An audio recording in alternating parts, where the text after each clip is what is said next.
जी बिस्मिल्लाहिर्रहमानिर्रहीम। Dear students, अस्सलाम वालेकुम। जी, तो हमने तीनों करेक्टरिस्टिक्स ब्रीफली स्टडी कर लिए। अब हम देखते हैं कि बुक इनको ज़रा डिटेल में कैसे लिखती है, बुक को भी पढ़ लेते हैं। जी, तो पहला करेक्टरिस्टिक्स पेएबल टू ऑर्डर और बेरर। जी, पेएबल टू ऑर्डर क्या होगा? Which is express to be so payable. So payable mean payable to order. ठीक है, सो पेएबल मीन जैसे ऊपर बताया गया, payable to order or payable to a particular person, जिस बंदे का नाम लिखा गया है।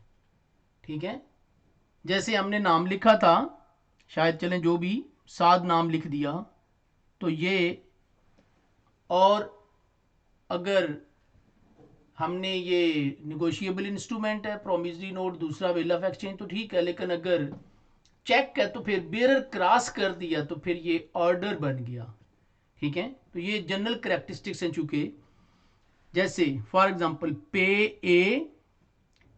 ए आर बेरर और ऑर्डर, तो या तो पे करो ए को, नहीं तो जिसको ऑर्डर किया गया है पर्टिकुलर पर्सन को, उसको पे करो। A cross cheque account payee only can however still be negotiated. Cross cheque वो होता है कि जिसमें, आगे हम इसको वैसे जाके पढ़ेंगे, ये एक चेक है और इसमें डायगोनल दो लाइनें लगा दी जाती हैं। इसके अंदर कुछ लिखें या एंड कंपनी लेस जैसे लिखें या न लिखें, ये बन गया क्रॉस चेक। ये सिक्योर चेक हो गया, ये बेरर चेक नहीं है।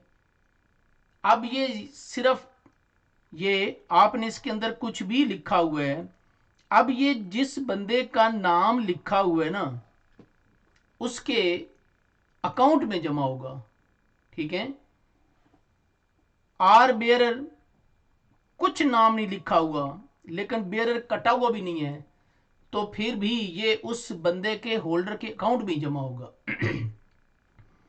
ठीक है, मगर ये है कि आपने लिखा ए को, ए ने अपने सिग्नेचर करके तो आगे ट्रांसफर कर दिया बी को, तो ये निगोशिएट तो हो गया, लेकिन बी के अकाउंट में ये जमा होगा। ये डायरेक्ट कैश नहीं हो सकता, ओपन चेक नहीं है कि आप बैंक काउंटर में जाए तो आपको कैश मिल जाए। तो ये ज़रा थोड़ा सिक्योर चेक होता है। जी, क्रॉसिंग की कई किस्में हैं, जनरल क्रॉसिंग है, स्पेशल क्रॉसिंग है, उसको हम इंशाल्लाह डिटेल में जाके चेक के चैप्टर में पढ़ेंगे। Payable to bearer which is express to be so payable, which is express to be so payable mean express to be payable to bearer. So payable से मुराद to bearer, or on which the only or last endorsement is an endorsement in blank। आखिरी endorsement अगर blank में है तो वो भी bearer है। ठीक है, आपने बस सिर्फ सिग्नेचर कर दिए, आगे किसी का नाम नहीं लिखा है, तो यानी ए ने बी को दिया, बी ने सी को दिया, उसने सी को बस सिग्नेचर सी ने कर दिया, आगे कोई नाम नहीं लिखा, तो ये भी अगेन जो है वो बेरर चेक बन गया, ओपन चेक बन गया। जी, for example payable to A or bearer, चूंकि बेरर का वर्ड मौजूद है ना, आर पे बेरर, तो ये बेरर है, ये बेरर इंस्ट्रूमेंट है, जो भी जाएगा उसको पेमेंट मिल जाएगी, खा वो चेक हो या कुछ।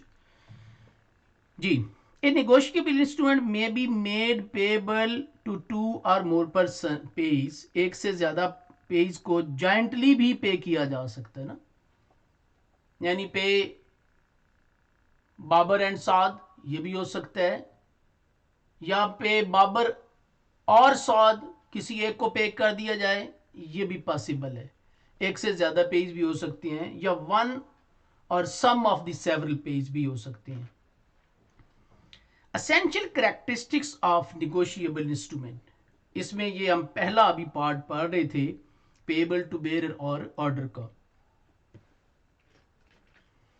जी, so State Bank of Pakistan Act, वो जो हमने पहली या दूसरी स्लाइड में पढ़ा था ना, सेक्शन 35 प्रोहिबिट्स एनी पर्सन, ये पाबंदी लगा दी, other than bank and federal government to issue promissory note payable to bearer।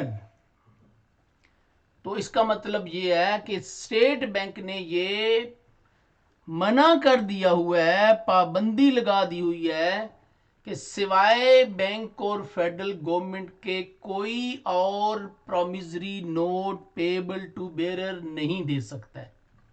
ठीक है, तो प्रॉमिसरी नोट जो है वो हर सूरत में ऑर्डर ही होगा, बेयरर नहीं होगा। और इसके बरक्स bill of exchange payable on order, इसी तरह से कोई भी प्राइवेट पर्सन, उसके ऊपर यह पाबंदी लगा दी है कि वो बिल ऑफ एक्सचेंज जो है ऑन डिमांड जो है वो नहीं दे सकता। ये सिर्फ बैंक दे सकता है या गवर्नमेंट दे फेडरल गवर्नमेंट दे सकती है। ठीक हो गया जी। तो ये गो हमने एक्ट में तो वो चीजें पड़ी हुई थी, लेकिन ये अब स्टेट बैंक ऑफ पाकिस्तान ने पाबंदी लगा दी है कि ये जो है ना, ये काम कोई और नहीं कर सकता।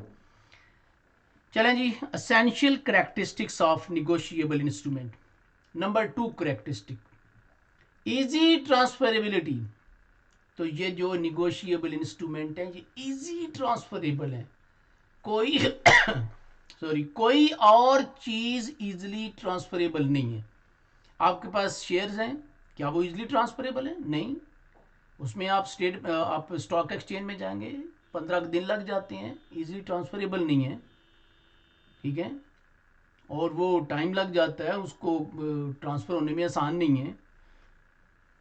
लेकिन ये बहुत इजिली ट्रांसफरेबल है। अगर तो ये बेयरर इंस्ट्रूमेंट है तो जस्ट डिलीवरी, आपने उसको कंप्लीट किया, साइन किए, अमाउंट लिखी, डेट लिखी और आपने डिलीवर कर दिया, दे दिया। यानी सिर्फ पे, आगे खाली ब्लैंक लाइन लिख दी, छोड़ दिया आपने, ये पे आर बेयरर, कुछ भी नहीं इसमें लिखा, तो ये बेयरर है।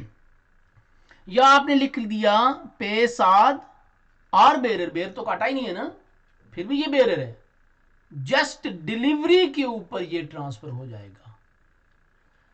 Transferable from one person to another person by mere delivery if payable to bearer. तो उसकी कंडीशन क्या है? ये डिलीवरी के ऊपर होगा। कब? जब सिर्फ payable to, if payable to bearer होगा। लेकिन अगर पेएबल टू ऑर्डर है तो फिर क्या होगा? फिर डिलीवरी प्लस एंडोर्समेंट होगी। तो अगर बेयरर है तो सिर्फ डिलीवरी, और अगर पेएबल टू ऑर्डर है, इस केस में साथ जो है वो क्या करेगा? इसको अगर इसने ट्रांसफर करना है, इसने ट्रांसफर करना है जमाल को, ठीक है, इसने अपने साइन कर दिए और ये जमाल को ट्रांसफर हो गया। इसने क्या किया? साइन किए, इंडोर्स करना इसे कहते हैं। अब इस साद को हम इंडोर्सर भी कहेंगे और जमाल इंडोर्सी या ट्रांसफरी भी कहलाता है। तो अब साद जिसने ट्रांसफर किया उसको ट्रांसफरर या इंडोर्सर बोलते हैं, और जिसको ट्रांसफर किया गया उसको ट्रांसफरी या इंडोर्सी भी बोलते हैं। ठीक है, चलें जी। तो इसके लिए 2 शराइत हैं। ऑर्डर इंस्ट्रूमेंट के लिए क्या है? डिलीवरी होगी प्लस साथ साथ इंडोर्समेंट भी होगी, वो साइन भी करेगा जिसने निगोशिएट किया, जिसने ट्रांसफर किया। Title of holder in due course. Holder in due course जो है उसका टाइटल क्या होगा? ये title of holder in due course. अगर ये चेक जिसके ऊपर ये लिखा हुआ है ये गुम हो जाता है और ये जो है वो किसी और बंदे ने, ठीक है, ABC उसका नाम है, उसने उठा लिया, वो होल्डर है, इसको जाके उसी वक्त बेयर चेक है तो कैश भी करवा सकता है ना, काउंटर के ऊपर दे कैश हो जाएगा। ये तो सबसे इनसिक्योर चेक होता है, ठीक है। ये होल्डर भी है चूंकि इसने स्टोलन चेक, ठीक है, उठाया, उठा के तो रिसीव भी कर लिया, रिसीव भी कर सकता है, पर ये होल्डर इन ड्यू कोर्स नहीं है, ठीक है। इसने गुड फेथ नहीं है, बेईमानी की है, ईमानदारी के साथ काम नहीं किया। होल्डर इन ड्यू कोर्स कौन होगा? Once an instrument is received in the hands of holder in due course it become free from all defects. जी, तो अगर ये साध है, साध ने लिया तो ये होल्डर इन ड्यू कोर्स है, मगर उसने जब ये उससे गुम हो गया, ABC ने उठा लिया, ABC जो है ये होल्डर है, रिसीव भी कर सकता है, पर होल्डर इन ड्यू कोर्स नहीं है। मगर ये इसने क्या किया, ये XYZ के पास चला गया। अब मैंने एक के साथ 3 ये अल्फाबेट यूज कर लिए, इधर भी यही अब यूज कर रहा हूं। ये एक शॉपकीपर के पास गया और इसने क्या किया कि उसने शॉपकीपर से, ये से 1 लाख का चेक था, ₹1 लाख, 1 लाख की उसने जो है वो ये सामान परचेज किया। तो उसने कहा यार मेरे पास ना कैश नहीं है इस वक्त, ये चेक है, ये आप ले लें। शॉपकीपर XYZ ने चेक देखा कि ये चेक 1 लाख का है और ड्यू डेट जो है वो भी मौजूद है, डेट लिखी हुई है, साइन किए हुए हैं, सब कुछ ठीक है, तो इसने इसको दे दिया। अब इस XYZ ने इसको इस 1 लाख के अगेंस्ट गुड्स दी, जिसको हम बोलते हैं कंसिडरेशन। इसने कंसिडरेशन दी है, उसके अगेंस्ट इसने लिया है। अब XYZ जो है वो है holder in due case, due course, ठीक है। तो ये तो इसने गुड फेथ के साथ लिया, प्लस इसने कंसिडरेशन दी, लेकिन ये होल्डर इन ड्यू कोर्स, ये वाला होल्डर इन ड्यू कोर्स नहीं था। अगर कोई इशू बन जाता है, इस चेक का पता चल जाता है और ये तो इसने ट्रांजैक्शन कर ली, तो ये जो शॉपकीपर है, ये चूंकि होल्डर इन ड्यू कोर्स है, ये इसके ऊपर भी सूट कर सकता है, साध के ऊपर भी सूट कर सकता है, जिसका चेक है उसके ऊपर भी सूट कर सकता है, पिछले सारों के ऊपर सूट कर सकता है, क्योंकि ये तो होल्डर इन ड्यू कोर्स है। मगर ABC जिसने चोरी का चेक लिया था वो होल्डर इन ड्यू कोर्स नहीं है, तो वो किसी के ऊपर सूट नहीं कर सकता है। चलें जी, पार्टीज टू निगोशिएबल इंस्ट्रूमेंट वो हम इंशाल्लाह नेक्स्ट वीडियो में स्टडी करेंगे जी। अल्लाह हाफिज।